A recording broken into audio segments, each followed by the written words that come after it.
Welcome students, ninth class new chemistry chapter 4 stoichiometry. उसकी exercise में इस वीडियो लेक्चर में हम शॉर्ट आंसर क्वेश्चंस को पढ़ेंगे। पहला शॉर्ट आंसर क्वेश्चन देखते हैं। Write down the chemical formula of barium nitride. आप लोगों ने बेरियम नाइट्राइड का केमिकल फॉर्मूला लिखना है, ठीक है। तो इसका आंसर क्या होगा? Ba3N2। देखें, बेरियम का सिंबल होता है Ba। नाइट्रोजन जब इलेक्ट्रॉन एक्सेप्ट करता है, इलेक्ट्रॉन हासिल करता है, तो उसे कहते हैं नाइट्राइड।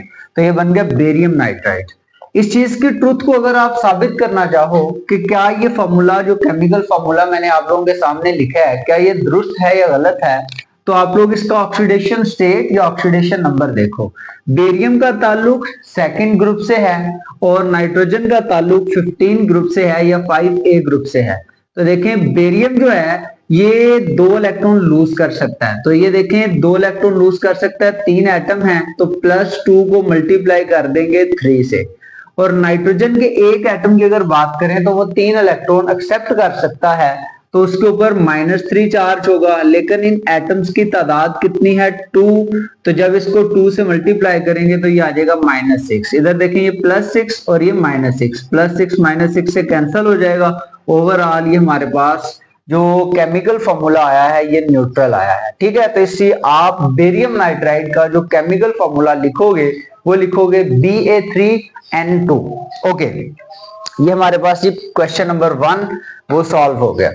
आप लोगों ने सिर्फ ये लिखना है Ba3N2। अच्छा, नेक्स्ट हमारे पास सेकंड क्वेश्चन है, find out the molecular formula of a compound. आप लोगों ने मॉलिक्यूलर फॉर्मूला फाइंड करना है, यानी कि फाइंड क्या करना है? Molecular formula. अच्छा, whose empirical formula is CH2O। आपको एम्पिरिकल फॉर्मूला गिवन है और एम्पिरिकल फॉर्मूला है CH2O, ठीक है। And it's molar mass is 180। और आपको जो मोलर मास गिवन है वो गिवन है 180, ठीक है। आपने फाइंड करना है मॉलिक्यूलर फॉर्मूला। बिल्कुल इजी है, इसमें कोई परेशान होने वाली बात नहीं है। आप लोगों को क्या चाहिए? एम्पिरिकल फॉर्मूला से मॉलिक्यूलर फॉर्मूला। तो स्टूडेंट्स देखें, हमारे पास ना एक फॉर्मूला होता है। फॉर्मूला क्या होता है? Molecular formula is equal to N into empirical formula. Empirical formula है, हमें N फाइंड करने की जरूरत है, ठीक है। अब जब हमने N फाइंड करना है ना, तो N जो है ये इक्वल होता है, N किसके इक्वल होता है? N इक्वल होता है मोलर मास, ठीक है, divided by empirical formula mass, ठीक है। एम्पिरिकल फॉर्मूला मास इसके बराबर होता है N। अब देखें, N में मोलर मास की वैल्यू आप लोगों के पास है और वो है 180, लेकिन आप लोगों के पास एम्पिरिकल फॉर्मूला मास नहीं है। आप लोग एम्पिरिकल फॉर्मूला मास फाइंड करेंगे, कहां से फाइंड करेंगे? एम्पिरिकल फॉर्मूला से। एम्पिरिकल फॉर्मूला क्या है? CH2O। तो आप फाइंड करते हैं एम्पिरिकल फॉर्मूला से एम्पिरिकल फॉर्मूला मास, ठीक है। तो आप देखें, यहां पे लिखेंगे एम्पिरिकल फॉर्मूला मास। और एम्पिरिकल फॉर्मूला मास जो आप लोगों ने लिखना है वो किसका लिखना है? Of CH2O। कार्बन के एक एटम का होता है 12, हाइड्रोजन के 2 एटम का एक 1 होता है, तो 2 का 2 हो जाएगा। ऑक्सीजन के एक एटम का 16 होता है, तो 12 + 2 14, 14 और 16 30। तो देखें, आपके पास जो एम्पिरिकल फॉर्मूला मास आया वो कितना आया? 30। आपके पास मोलर मास भी है, आपके पास एम्पिरिकल फॉर्मूला मास भी है। जब आपके पास ये दोनों चीजें हैं तो आप इनकी वैल्यूज पुट कर दें।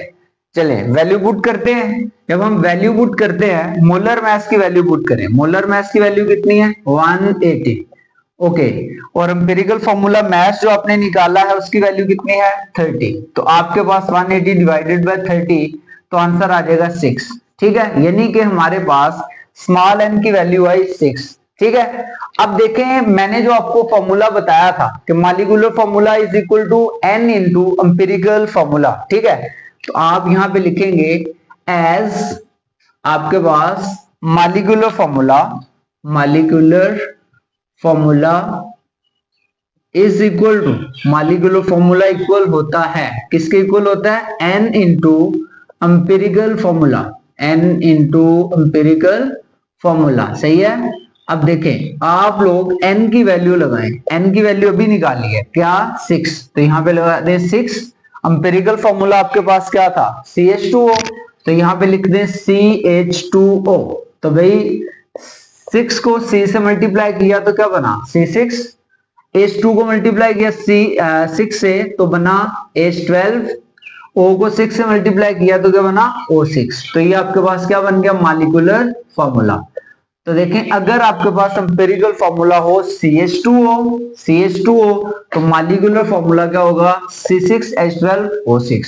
बेसिकली ये ग्लूकोज का एम्पिरिकल फॉर्मूला था और ये ग्लूकोज का मॉलिक्यूलर फॉर्मूला आया है। ठीक है, इस तरह से आप क्वेश्चन नंबर 2 को सॉल्व कर लेंगे। ओके जी स्टूडेंट्स, चलते हैं और थर्ड क्वेश्चन जो है ये सॉल्व करते हैं। ये भी न्यूमेरिकल तर्ज ही क्वेश्चन है, इसको भी हमें सॉल्व करना पड़ेगा। इसको सॉल्व करके देखते हैं, बिल्कुल इजी है। आप लोगों ने यहाँ पे नंबर ऑफ मॉलिक्यूल्स का फॉर्मूला जो है वो याद करना है। नंबर ऑफ मॉलिक्यूल फाइंड करने के लिए आपको दो चीजों का पता होना चाहिए, एक नंबर ऑफ मोल्स का, दूसरा एवोगैड्रोस नंबर की वैल्यू का। ठीक है, अगर आपको पता है तो आप इजीली जो है वो नंबर ऑफ मॉलिक्यूल फाइंड कर सकते हैं। तो देखिए क्वेश्चन नंबर 3 है, उसमें आपसे कहा गया है कि how many molecules are present in 1.5 gram water. यानी कि आपने नंबर ऑफ मॉलिक्यूल्स फाइंड करने हैं। आपने फाइंड क्या करना है नंबर ऑफ मॉलिक्यूल्स, और नंबर ऑफ मॉलिक्यूल्स आपने किसके फाइंड करने हैं वाटर के।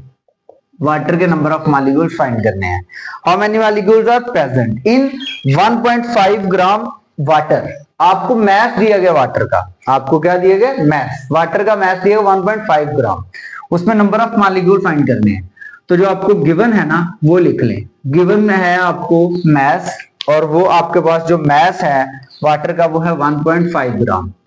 गिवन में लिख लें मैथ ऑफ वाटर, और मैथ ऑफ वाटर है 1.5 ग्राम। ठीक है, अब आपको पता है कि मैथ दिया गया, मोलर मैथ हम खुद से फाइंड करते हैं। अब मोलर मैथ क्यों खुद से फाइंड करते हैं, इसलिए कि मैथ को डिवाइड करेंगे मोलर मैथ पे और आपके पास नंबर ऑफ मोल्स आ जाएंगे, और वो नंबर ऑफ मोल्स को मल्टीप्लाई करेंगे एवोगैड्रोस नंबर से तो नंबर ऑफ मॉलिक्यूल्स आ जाएंगे।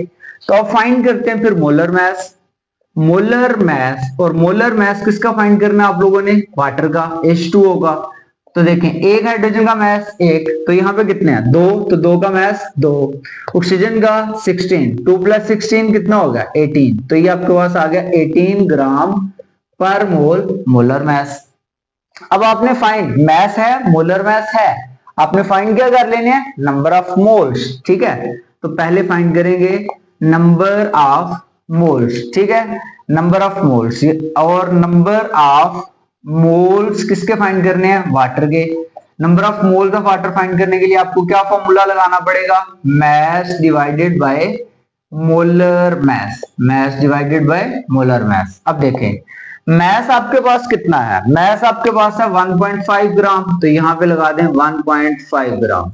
मोलर मैथ आपके पास कितना है 18 ग्राम पर मोल, 18 ग्राम पर मोल। ग्राम ग्राम से क्या हो जाता है कैंसल, 1.5 को डिवाइड करवाते हैं 18 पे। ठीक है, तो देखिएगा 1.5 डिवाइडेड बाय 18। ठीक है, आंसर इज 0.0833, यानी कि आपके पास आंसर आ गया 0.0833। ठीक है, देखो पर मोल है ऊपर गया तो क्या बन गया MOL मोल, आपके पास मोल्स आ गए। अब देखिए नंबर ऑफ मोल्स आ गए हैं, लेकिन आपने फाइंड नंबर ऑफ मॉलिक्यूल्स करने हैं। तो कैसे करेंगे, जितने नंबर ऑफ मोल्स आए हैं ना इनको मल्टीप्लाई कर देंगे एवोगैड्रोस नंबर से। ठीक है, तो आप क्या कहेंगे एज, यहां पे अगेन फॉर्मूला लगा देंगे number of molecules of water, यानी कि जो नंबर ऑफ मॉलिक्यूल्स हैं किसके भला वाटर के, वो इक्वल हैं किसके इक्वल हैं number of moles of water multiply by Avogadro's number. सही है, अब देखें number of mole of water कितने हैं, number of mole of water आए हैं 0.0833, 0.0833, और एवोगैड्रोस नंबर की वैल्यू क्या है 6.022 मल्टीप्लाई 10⁻23। ठीक है, अब इन दोनों को मल्टीप्लाई कर दो, 10⁻23 को एज इट इज रहने दो, ठीक है। आप लोगों ने क्या करना है, 0.0833 मल्टीप्लाई बाय 6.022, आंसर इज 0.501, ठीक है, 0.501। देखिए इन दोनों को मल्टीप्लाई किया तो आंसर आया 0.501 मल्टीप्लाई 10⁻23 एज इट इज आया। आपको पता है कि ये जो फ्रैक्शन होता है ना, इसको यूजफुल डिजिट्स के दरमियान लाना होता है। तो 0 तो यूजफुल डिजिट नहीं है, तो यूजफुल डिजिट ये हैं, इनके दरमियान लाना है, यानी कि इस इशारिया को यहां से उठा के यहां पे ले जाओगे 5 और 0 के बीच में। जब ऐसा करोगे तो आपके पास 5.01 मल्टीप्लाई, चूंकि इशारिया को आप आगे लेके जा रहे हैं, कितने दर्जे आगे लेके जा रहे हैं, 1 दर्जा, यानी कि 5 के आगे लेके जा रहे हैं ना, 1 डिजिट क्रॉस करवा के ले जा रहे हैं। तो आपके पास 10 की पावर 23 में 1 पावर का इजाफा हो जाएगा, तो ये 10 की पावर 24 बन गई। इस तरह से ये आपके पास क्या आगे हैं, मॉलिक्यूल्स। तो आप लोगों ने नंबर ऑफ मॉलिक्यूल्स फाइंड कर लिए हैं, ठीक है। ये हमारे पास क्वेश्चन नंबर 3 है। अब हम सॉल्व करते हैं क्वेश्चन नंबर 4 को, और वो मैंने आपके सामने लिखा है, what is difference between a mole and Avogadro's number. Mole और एवोगैड्रोस नंबर में क्या डिफरेंस है, तो देखें बड़ा आसान है। मोल क्या है, atomic mass, molecular mass, formula mass और ionic mass of a substance expressed in gram. यानी कि जब हम एटॉमिक मास को, मॉलिक्यूलर मास को, फॉर्मूला मास को और आयनिक मास को लिखते हैं, एक्सप्रेस करते हैं, जाहिर करते हैं ग्राम्स में, तो वो कहलाता है एक मोल, ठीक है। इसके बरक्स एवोगैड्रोस नंबर क्या है, number of particles, particles means atoms, particles means ions, particles mean molecules, ठीक है। तो नंबर ऑफ पार्टिकल्स, पार्टिकल्स की तादाद किसमें, present in 1 mole of a substance, 1 mole substance में पार्टिकल्स की तादाद को क्या बोलते हैं, एवोगैड्रोस नंबर, ठीक है। 1 मोल सब्सटेंस में एटम्स की तादाद, 1 मोल सब्सटेंस में मॉलिक्यूल्स की तादाद, फॉर्मूला यूनिट्स की तादाद, ये सारे के सारे क्या कहलाते हैं, Avogadro's number.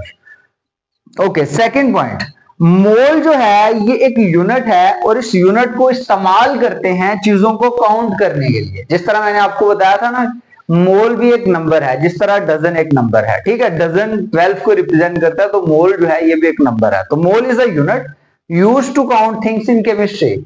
Okay, Avogadro's number क्या है, Avogadro's number is the number of units, ये यूनिट्स की तादाद है, कहां, इन 1 मोल ऑफ अ सब्सटेंस। और वो यूनिट किसे कहते हैं, यूनिट कहते हैं एटम्स को, यूनिट कहते हैं मॉलिक्यूल्स को, यूनिट कहते हैं फॉर्मूला यूनिट्स को, ठीक है। ओके जी, ये हमारे पास था क्वेश्चन नंबर 4। लास्ट क्वेश्चन है इस क्वेश्चंस फॉर शॉर्ट आंसर्स में, write down the chemical equation of the following reaction. आप लोगों ने एक केमिकल इक्वेशन लिखनी है एक रिएक्शन की, ठीक है। केमिकल इक्वेशन में आप लोगों को पता है रिएक्टेंट्स और प्रोडक्ट्स को लिखते हैं, ठीक है। रिएक्टेंट्स को लेफ्ट साइड पे लिखते हैं और प्रोडक्ट्स को राइट साइड पे लिखते हैं। आप लोगों ने केमिकल इक्वेशन लिखनी है between copper and sulphuric acid, ठीक है। आपको दिया गया है copper, copper plus sulphuric acid, ये आपको रिएक्टेंट्स दिए गए हैं, ये दोनों के दोनों आपके पास रिएक्टेंट्स हैं, ठीक है। ये मिलते हैं, मिलने के बाद क्या बनाते हैं, पहले नंबर पे जो प्रोडक्ट है वो है कॉपर सल्फेट, तो हम लिखेंगे यहाँ पे कॉपर सल्फेट। दूसरा जो हमारे पास प्रोडक्ट है वो है कॉपर सल्फेट के साथ सल्फर डाइऑक्साइड, ठीक है, तो यहाँ पे होगा आपके पास सल्फर डाइऑक्साइड। और थर्ड जो प्रोडक्ट है वो आपके पास है भाई वाटर, ठीक है, वाटर। तो आपके पास 3 प्रोडक्ट्स हैं, रिएक्टेंट्स जो हैं वो 2 हैं, प्रोडक्ट्स 3 हैं, और इन रिएक्टेंट्स और प्रोडक्ट्स की आपने केमिकल इक्वेशन लिखनी है। देखो केमिकल इक्वेशन लिखते हुए आप एलिमेंट्स और कंपाउंड्स, एलिमेंट्स के सिंबल लिखते हो और कंपाउंड्स के केमिकल फॉर्मूला लिखते हो, ठीक है। तो देखें कॉपर, कॉपर एक एलिमेंट है, इसका लिखेंगे सिंबल, और इसका सिंबल क्या होगा, Cu, ठीक है। कॉपर चूंकि एलिमेंट है और ये सॉलिड फॉर्म में है, इसकी फिजिकल स्टेट S सबस्क्रिप्ट के तौर पे लिख देंगे। सल्फ्यूरिक एसिड, ठीक है, ये आप लोगों को पता है कि ये केमिकल कंपाउंड है, तो इसका केमिकल फॉर्मूला लिखेंगे, और इसका केमिकल फॉर्मूला होता है H2SO4, और ये होता है एक्वस फॉर्म में, तो AQ ब्रैकेट में लिख देंगे, ठीक है।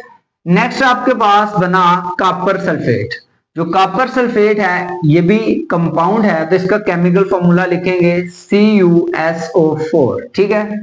ओके, कॉपर सल्फेट, और इसकी फिजिकल स्टेट चूंकि ये साल्ट है तो इसलिए इसकी फिजिकल स्टेट सॉलिड होती है।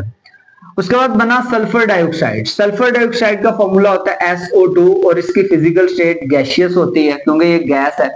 फिर बना वाटर। वाटर जो है उसका फॉर्मूला होता है H2O और उसकी फिजिकल स्टेट लिक्विड होती है। तो अब देखें, ये रिएक्टेंट्स है, ये प्रोडक्ट है, ये केमिकल इक्वेशन आपने लिखनी है। लेकिन देखें ये इक्वेशन बैलेंस्ड नहीं है, आपने इसे बैलेंस बनाना है। ठीक है, बैलेंस बनाने के लिए यहां पे आप लगा दोगे 2 Cu, एक कॉपर एक सल्फेट के साथ मिला तो इसने क्या बनाया, CuSO4 कॉपर सल्फेट।